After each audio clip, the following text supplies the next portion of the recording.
tiri mazimba tikamiswa hapo unozoona mamwe mazimba zveshowa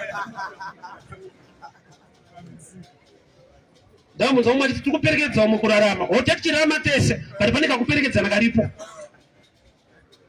Samai vakaramba vachichema kusvika kugeti. Wanyanyonyararidzwa nevanhu vanazvo iwe usina ukatoti vanondida vanokuda, but you must break out of that system. Rwadziwa nezvinhu zvako nemamiriro ezvinhu. Kuchema kunoshanda. Jesu haana kunzwa prayer. She saw her and she was crying and he felt compassion. So crying draws the attention of God.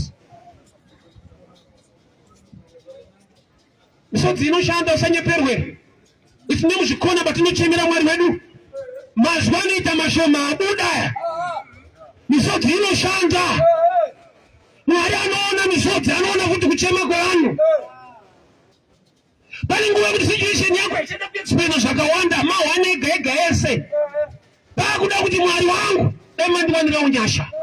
Saka unotamba nawo anokucomfort achikunyepera haichokei baba ndo life apa mberi apa zvinobuda ndo pamberi pacho patirika. Although that statement yekuti the youth are the leaders of tomorrow.